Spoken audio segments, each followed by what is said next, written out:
"Don't embarrass me," she whispered sharply, fingers digging into my arm as the waiter looked past me like I was invisible. "Just sit quietly." The room laughed a second later, soft, polite laughter, but it landed on me like a slap. The restaurant glowed with gold lights and expensive silence, crystal glasses, linen napkins, people who belonged. I didn't. Not in my worn jacket, not with my calloused hands. I could feel it in the way conversations paused when I stood up, in the way my wife subtly shifted her chair away from mine, like distance could rewrite who I was. She smiled at them. She always did, at her brother. At his rich friends, at the owner's empty table they all whispered about. She never smiled at me anymore. I stayed quiet like she asked, like I'd learned to. When her brother raised his glass and joked about marrying up and bringing charity cases to fine dining, the laughter was louder this time. My wife laughed too quickly, too nervously, then glanced at me, warning in her eyes. "Don't react, don't ruin this." I tasted metal, swallowed it down. No one there knew that 5 years ago I'd signed away my name to build something from nothing. No one knew I'd walked away on purpose, let others take credit, let silence protect what I was planning. Least of all my wife, who thought my quiet meant weakness. The waiter returned hesitant. "Sir, the owner has arrived." The room shifted, chairs straightened.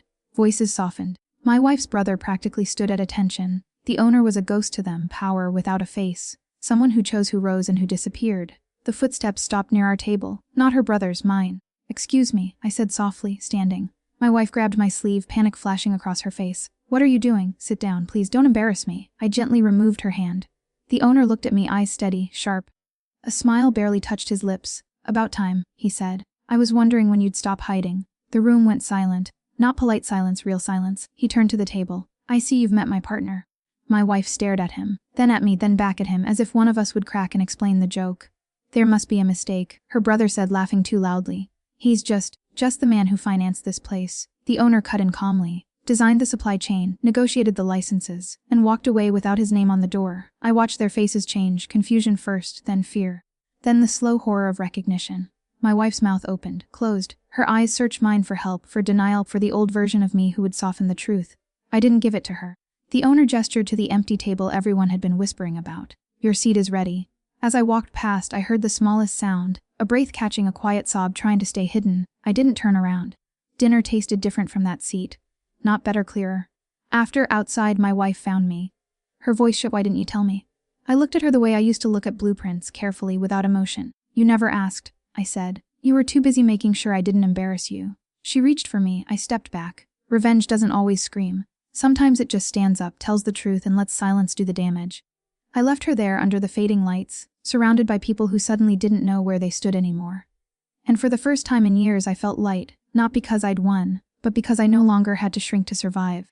The night air was cold, sharp against my skin, but it didn't matter. I walked past the valet without looking back, past the whispers spilling from the restaurant doors, past her, still frozen at the doorway, like she expected me to apologize, to beg her forgiveness. I didn't. Not anymore. The city lights reflected on wet asphalt, shimmering like broken glass. Every step echoed in the emptiness around me, a reminder that the world had underestimated me for too long. Every betrayal, every glance that dismissed my worth, every casual humiliation, they all added weight. But tonight, that weight felt like power. Back in my small office, I allowed myself a long, slow breath. The building wasn't much to look at, just concrete walls and a few flickering lights, but it was mine. Every contract signed in secrecy, every partnership quietly negotiated, it all led here. The empire no one knew existed, the influence I wielded quietly while the world slept. And she had thought my silence meant weakness. The next morning the fallout began, emails, calls, messages, all confirming what she had witnessed. Her social circle avoided her. Her brother tried to call me, his voice tight, trembling, but I didn't answer. I let it ring until it stopped, like a bell tolling for the death of their illusions. I didn't have to do anything else. The humiliation was already seared into their minds. But the real revenge, the kind that leaves marks on the soul, not just the ego, was just beginning. I started sending subtle reminders, carefully placed hints, small revelations that suggested I had been the unseen hand behind every success she and her family had ever flaunted. A new contract announcement, with my signature at the bottom. A press release praising a strategy they had claimed as theirs. Each piece designed to create doubt, confusion, and tension. She reached out once late at night, through a message dripping with desperation. "Please, I don't understand. Why are you doing this?" I typed back one word and left it at that. Truth. And nothing more. Days passed, the lauder, the casual superior to family pride, all began to crack.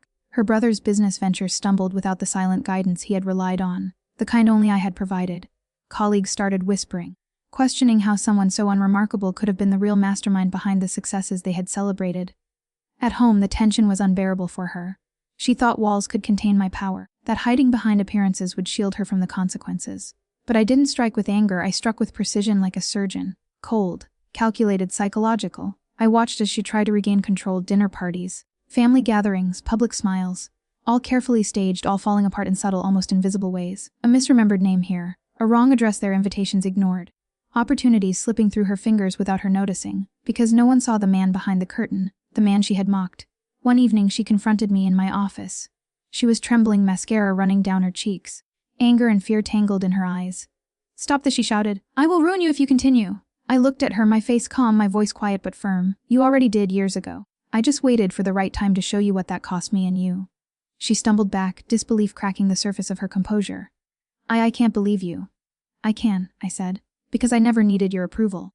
You thought power was in smiles, connections, influence. You were wrong. Real power is patience. Real power is understanding who underestimates you, and then using that to your advantage." Her hands shook. She wanted to touch me, to plead, to beg, but nothing in her gestures could reach the man who had been invisible for so long, who had watched, learned, and prepared. I didn't need to fight her. I didn't need to yell. I didn't even need to explain fully. Every action I had taken spoke louder than any words, the contracts, the recognitions, the subtle dismantling of her social facade, all built like a carefully crafted mosaic that she had no control over. Weeks later, the final act arrived. The family dinner hosted by her parents was the last gathering where her reputation could hold. Invitations went out, guests arrived, the same golden lights, the same polite laughter, but I was there too.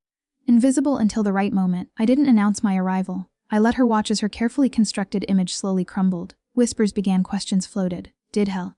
Eyes that. I thought he left everything behind. Her panic became visible, her composed mask slipping. She tried to redirect attention, to laugh, to joke, but it was too late. The owner of the empire she had claimed she had helped build sat at the head of the table. Not with a show of force. Not with malice, with undeniable presence. And then, with the quietest of gestures, I handed the main hosting roll back to her, formally, publicly. The moment froze, everyone saw her hesitation. Her failure to command, her uncertainty, the emptiness behind the words she had spoken for years. "Led," I said softly, almost as if giving a gift. "Or fall, your choice." The subtlety was the point. Power that shouts is easily resisted. Power that whispers, that shapes perception and expectation. This is unstoppable. She stood there trembling. Her mind raced, pride, shame, fear all battling inside her. I didn't need to speak again. I just left. Outside, the night embraced me like an old friend. I could hear faint laughter behind the windows, false and forced, a last attempt to reclaim dignity, but it was gone irretrievably. By the time dawn arrived, I was already gone, leaving a trail of quiet devastation. No screaming, no chaos, no spectacle.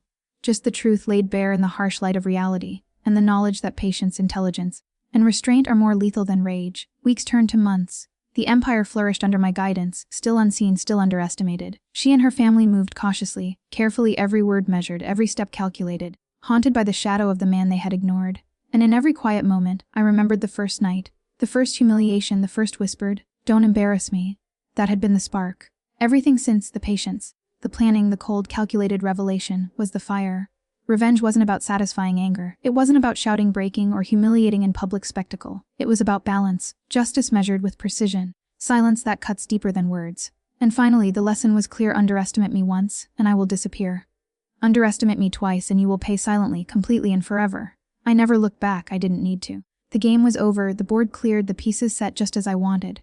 The whispers, the doubts, the broken pride, they were all mine to watch from a distance. And for the first time in years, I felt free, not just victorious, but untouchable, unshakable, and whole. Because revenge, true revenge, isn't just winning. It's existing when they never saw you coming. She tried to disappear after that night. I could feel it in the silence, no messages. No confrontations, no desperate apologies knocking at my door. Silence used to scare me. Now I understood it. Silence was where truth fermented. I didn't chase her, I didn't need to. The world had started asking the questions she was afraid to answer. Her brother's company lost a major supplier 3 weeks later. Not because I ordered it to happen, but because I stopped preventing it. For years, I had quietly absorbed losses, rerouted logistics, smoothed over conflicts he never even knew existed. When that invisible support vanished, reality rushed in like cold water. Meetings ended without handshakes. Promises turned vague. Deadlines slipped, and people noticed. At first they blamed the market. Then they blamed competitors. Finally they blamed him. He showed up at my office one afternoon without an appointment. No jokes this time. No casual arrogance. Just a man whose confidence had collapsed under its own weight. He sat across from me, hands folded tightly, eyes darting like he was afraid the walls might speak. "I didn't know," he said quietly. "About you, about all of this." I didn't respond right away. I let the silence stretch, thick and uncomfortable, the same way I used to sit through dinners where my words were ignored. Knowing wouldn't have changed anything. I said finally, "You respected what you thought had value. I was never on that list." He swallowed. "What do you want?" There it was. The question everyone asks when they realize they're standing in front of consequences. "I already have what I want," I said. Understanding, he left without another word. That night, his company lost 2 more contracts. My wife, no, not my wife anymore, not in any way that mattered, started unraveling more visibly. Friends stopped calling, invitations dried up. Her social media presence shifted from polished confidence to forced optimism, then to silence. The kind of silence that isn't peaceful, just empty. One evening, she finally came home while I was there. She stood in the doorway for a long time, watching me like I was a stranger who had memorized her life. "You planned this," she said, not accusing, realizing. "I prepared," I replied. "There's a difference," she laughed weakly. "You destroyed everything." I looked up at her, really looked. The woman who once measured my worth by how quietly I could exist beside her. "No," I said. I stopped protecting it. Her knees buckled slightly and she grabbed the back of a chair. "I didn't mean to hurt you," she whispered. "That's the problem," I said calmly. "You never thought about me enough to mean anything at all." She cried then. Not dramatically, not beautifully, just quiet, broken sobs that echoed through a house that had never felt like home. For a moment I felt something old stir, habit maybe, the instinct to comfort, to minimize my own pain for someone else's stability. I ignored it. The divorce was clean. Too clean, no screaming, no courtroom theatrics. She didn't fight for what she knew she couldn't defend. The settlement reflected exactly what she had contributed to my life, very little. The irony wasn't lost on her. After it was finalized, she sent one last message. "I see you now." I didn't respond. Seeing someone after you've broken them isn't clarity. It's regret. Months passed. My name began to surface in places it never had before. Quiet mentions, respectful nods. People who once wouldn't have remembered my face now listened carefully when I spoke. Not because I demanded attention, but because I no longer sought permission to exist. One night I returned to that same restaurant. Alone. Same gold lights, same polished arrogance in the air. Different eyes on me now. The waiter recognized me immediately. The manager came over personally. The owner greeted me like an equal. I took the same seat where I'd been told to sit quietly. No one laughed this time. As I ate, I thought about revenge, not as an act, but as a process. People imagine it as an explosion. Anger, destruction, satisfaction. But real revenge is quieter. It's lived, it's sustained. It's becoming everything they were certain you never could be. I didn't ruin her publicly. I didn't expose secrets or shout truths across crowded rooms. I simply removed myself from the role she had assigned me. And without that role, her world lost its balance. That's what they never understand. Power doesn't come from humiliating others. It comes from no longer needing their approval to stand tall. I paid the bill and stood to leave. As I passed the entrance, I caught my reflection in the glass. Same face, same scars. But something essential had shifted. I wasn't carrying the weight anymore. Outside, the city moved on, indifferent as always. Cars passed. Laughter echoed from somewhere distant. Life didn't pause for revenge stories. It absorbed them and kept going. And so did I. Somewhere, she was rebuilding herself from the fragments of a life she thought she controlled. Somewhere, her brother was learning what it meant to stand without borrowed strength. Somewhere, people whispered my name with a mix of curiosity and caution. But I wasn't listening anymore. Because the most powerful revenge isn't when they finally see you. It's when you no longer care whether they do. Months turned into a year and a half. Life settled into patterns that few noticed but everyone felt. My mornings began before the city stirred, coffee in hand, ledger open, mind working faster than the noise of the world. Every deal, every negotiation, every quiet strategic move reinforced a truth that had taken years to establish. Underestimation is the most dangerous weapon someone can give you. Her presence in my life became a distant, irregular pulse. I didn't seek her. I didn't need to. Yet the world around her continued to bend under the subtle pressure I applied without her awareness. Invitations she expected vanished. Recognition she assumed was hers quietly appeared under my name. Opportunities she had once counted on, jobs, collaborations, positions of influence, slipped past her fingers like sand through worn gloves. She learned the first lesson in humility the night she received a message from a high-profile investor. "We appreciate your interest," it read. "But after reviewing your portfolio, we believe your vision lacks the clarity we need." It was phrased politely, diplomatically, but the sting was unmistakable. She had been celebrated for years as a rising star in circles she never fully understood. I had ensured that circle now measured her by the very standards she had ignored when judging me. Her brother's situation had worsened. Once arrogant, once impervious to criticism, he had started second-guessing every decision. Every contract he tried to secure collapsed under miscommunication, overlooked details, or competitors who seemed one step ahead. People began to murmur, "How does someone so quiet manage to orchestrate everything?" That someone, of course, was me. My name remained invisible to most, my influence hidden behind layers of subtle, calculated control. One evening, she appeared at my office unannounced. She stood in the doorway like a shadow of the woman who had once demanded I not embarrass her. Eyes wide, hands clasped tightly, every movement hesitant. She had aged in subtle ways, lines around her eyes, the tremor in her voice, the rigid posture forced to appear confident. I need to talk to you, she said finally, voice low and strained. Please, just for a minute. I gestured to a chair. She sat the room heavy with unspoken words. I didn't speak immediately. I let her fidget, let her realize that silence could be more devastating than confrontation. You've ruined everything, she finally blurted. I leaned back calm. I haven't ruined anything. I've simply allowed truth to exist. She blinked. You call this truth? Yes, I said. Truth is understanding your actions have consequences. Truth is seeing the world for what it is instead of how you wish it to appear. You've been living in illusions for years. She stared at me, trying to mask fear with defiance. You were always quiet. Invisible. I let a small smile touch my lips. And that's why you never saw me coming. Her face fell. She tried to speak, but no words emerged. She realized it then, all the time she thought she was in control, all the times she had laughed at me or my restraint, all the subtle humiliations she had inflicted. They had been building blocks for a revenge she never anticipated. I don't understand how you, her voice trailed off. You don't have to, I interrupted gently. Understanding isn't necessary. Awareness is enough. She left without another word. Her departure was quiet, almost invisible, but the absence she left behind screamed louder than any confrontation could. The months that followed cemented the transformation. Her attempts to reclaim status, to rebuild networks, to regain influence failed one by one. She no longer commanded the rooms she once dominated. Invitations dried up. Social media posts, once polished with carefully curated images, now felt hollow, unnoticed. Colleagues hesitated when she spoke, uncertain of her authority.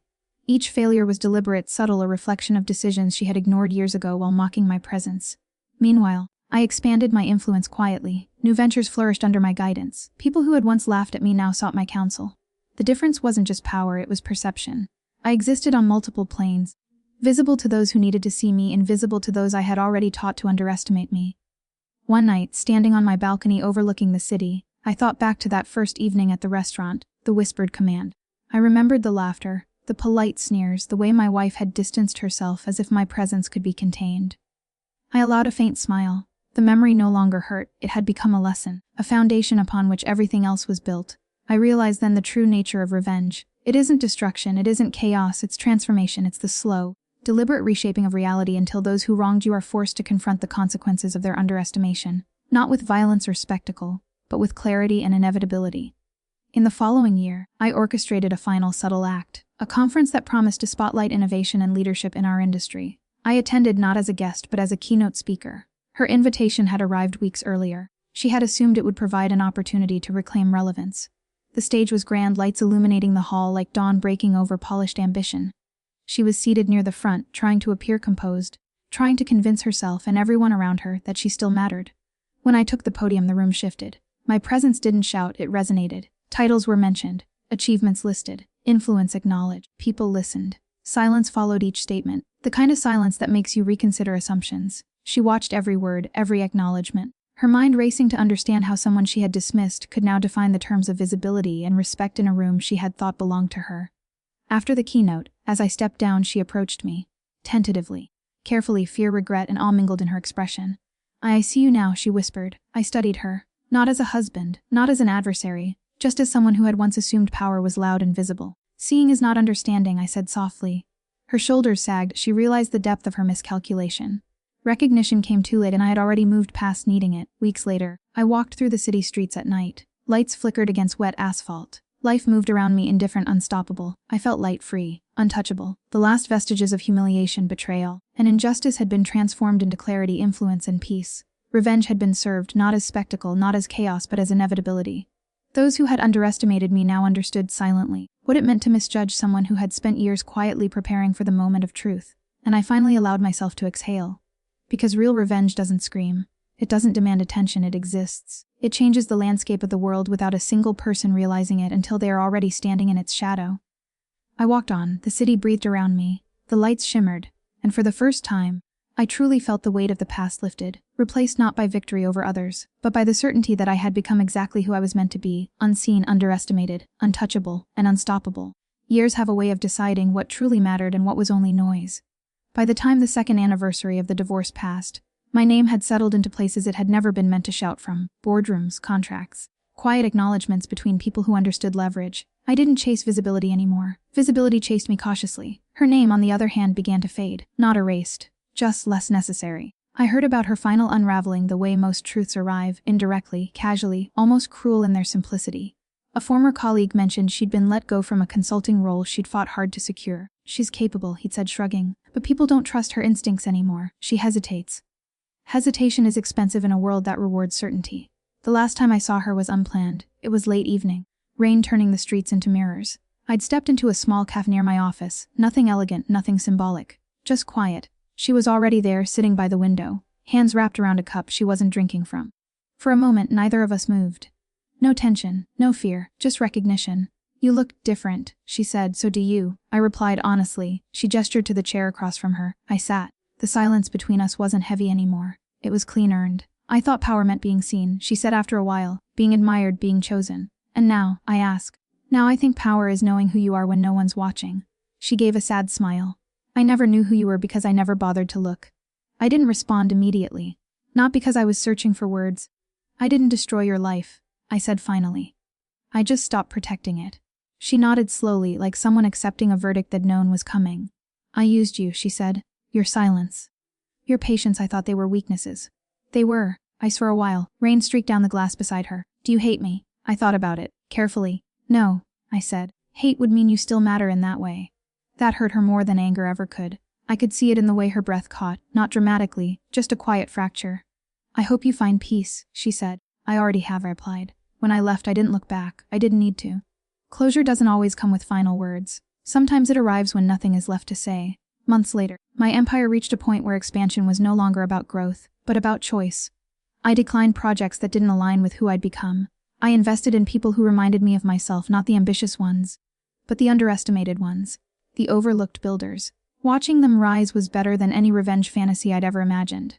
One night I returned to that first restaurant again, not out of nostalgia, out of clarity. Same lights, same refined air, different gravity. No one whispered, no one laughed. I ordered calmly, ate slowly, paid, and stood. As I walked out, I caught my reflection in the glass, steady, composed, unburdened.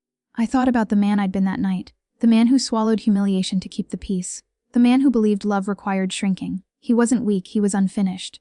Revenge didn't make me whole, understanding did. I understood that people project their fears onto silence. They mistake restraint for absence.